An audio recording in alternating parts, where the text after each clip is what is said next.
बुधवार 20 अगस्त की सुबह दिल्ली की मुख्यमंत्री रेखा गुप्ता पर उनके आधिकारिक आवास पर जनसुनवाई के दौरान एक चौंकाने वाला हमला हुआ।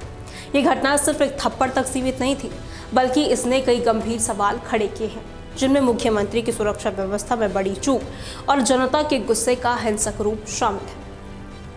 दिल्ली की मुख्यमंत्री हर हफ्ते अपने आवास पर जनसुनवाई का कार्यक्रम आयोजित करती है।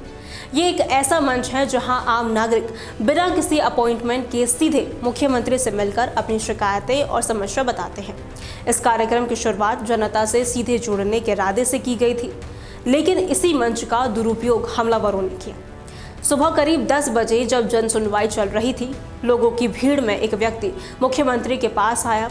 उसने अपना नाम राजेश भाई खिमजी बताया, जो गुजरात के राजकोट का रहने वाला है। प्रत्यक्षदर्शियों और मुख्यमंत्री कार्यालय के सूत्रों के अनुसार आरोपी ने पहले मुख्यमंत्री को कुछ कागज सौंपे जो उसकी शिकायत से संबंधित थे। जब मुख्यमंत्री उन कागजों को देख रही थी, उसी समय उसने अचानक उन पर हमला कर दिया। रिपोर्ट्स के मुताबिक उसने मुख्यमंत्री के सिर पर थप्पड़ मारा और उनके बाल खींचने की भी कोशिश की, जिससे वहां अफरा तफरी मच गई। घटना के तुरंत बाद वहां मौजूद सुरक्षा कर्मियों और पार्टी कार्यकर्ताओं ने आरोपी को पकड़ लिया। उसे तुरंत सिविल लाइंस पुलिस स्टेशन ले जाया गया, जहां उससे गहन पूछताछ जारी है। इस हमले में मुख्यमंत्री को सिर में हल्की चोट आई है, जिसके बाद उन्हें तुरंत मेडिकल जांच के लिए अस्पताल ले जाया गया। डॉक्टरों ने उनकी स्थिति को स्थिर बताया है। इस हमले के बाद दिल्ली की राजनीति में हलचल मच गई है। सत्ताधारी पार्टी ने इसे एक सुनियोजित साजिश बताया है।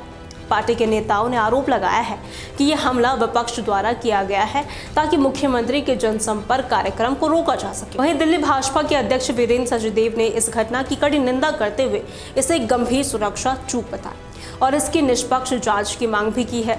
दिल्ली कांग्रेस के अध्यक्ष देवेंद्र यादव ने भी हमले की निंदा करते हुए कहा कि अगर दिल्ली के मुख्यमंत्री ही सुरक्षित नहीं है तो आम महिला कैसे सुरक्षित हो सकती है।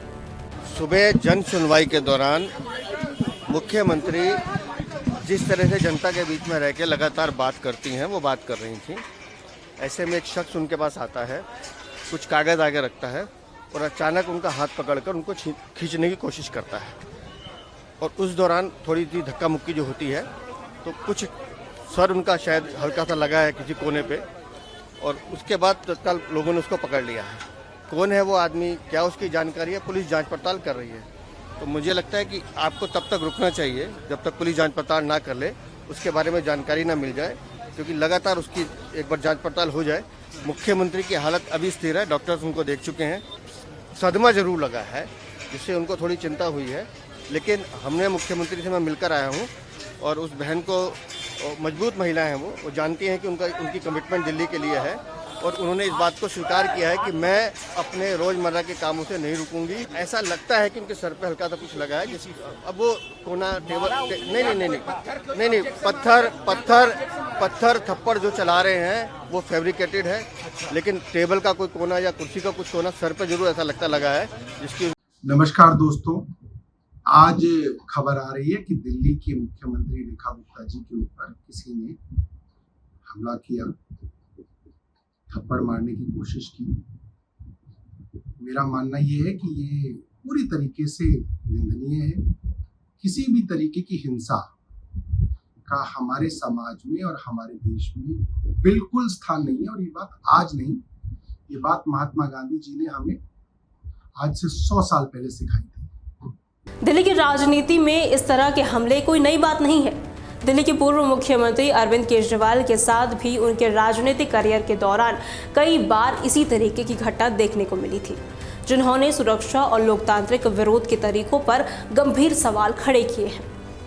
अरविंद केजरीवाल पर हुए कुछ प्रमुख हमलों के बारे में हम आपको जानकारी दे देते हैं। 2013 का स्याही हमला। दिल्ली में पहली बार सत्ता में आने के कुछ ही समय बाद केजरीवाल पर एक प्रेस कॉन्फ्रेंस के दौरान शाही फेंकी गई।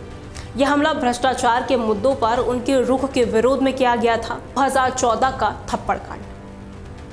लोकसभा चुनाव प्रचार के दौरान दिल्ली के सुल्तानपुरी इलाके में एक रोड शो के दौरान एक ऑटो ड्राइवर ने केजरीवाल को माला पहनाने के बहाने थप्पड़ मार दिया था। इस घटना से सुरक्षा व्यवस्था पर गंभीर सवाल खड़े उठे थे। 2019 का थप्पड़ कांड, जो कि रोड शो के दौरान हुआ था। 2019 के लोकसभा चुनाव के दौरान दिल्ली के मोती नगर में एक रोड शो के दौरान एक शख्स ने केजरीवाल को थप्पड़ मार दिया था।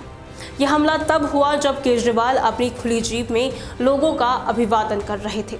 इन घटनाओं पर उठने वाले कुछ गहरे सवाल हैं। क्या ये हमले सुनियोजित साजिश होते हैं? हर बार जब किसी बड़े नेता पर हमला होता है तो सत्ता पक्ष इसे राजनीतिक साजिश बताता है, जबकि विपक्ष इसे जनता का गुस्सा बताता है। क्या सचमुच इन हमलों के पीछे कोई संगठित साजिश होती है, या ये किसी निराश व्यक्ति के तत्कालिक गुस्से का नतीजा होता है? इस तरह के हमलों की जांच में अक्सर कोई बड़ी साजिश का खुलासा ही नहीं होता। इससे ये सवाल और जटिल हो जाता है। मुख्यमंत्री जैसे पद पर बैठे व्यक्ति की सुरक्षा में चूक होना एक बहुत ही गंभीर विषय है। जनसंपर्क कार्यक्रमों के दौरान नेताओं की सुरक्षा कैसे सुनिश्चित की जाए, ये एक बड़ी चुनौती है। क्या नेताओं को जनता से मिलने के लिए जोखिम उठाना पड़ता है, या सुरक्षा एजेंसियों को अपनी रणनीति में बदलाव करने की जरूरत है? लोकतंत्र में हर नागरिक को अपनी असहमति और विरोध व्यक्त करने का अधिकार है, लेकिन क्या हिंसा इसका सही तरीका है?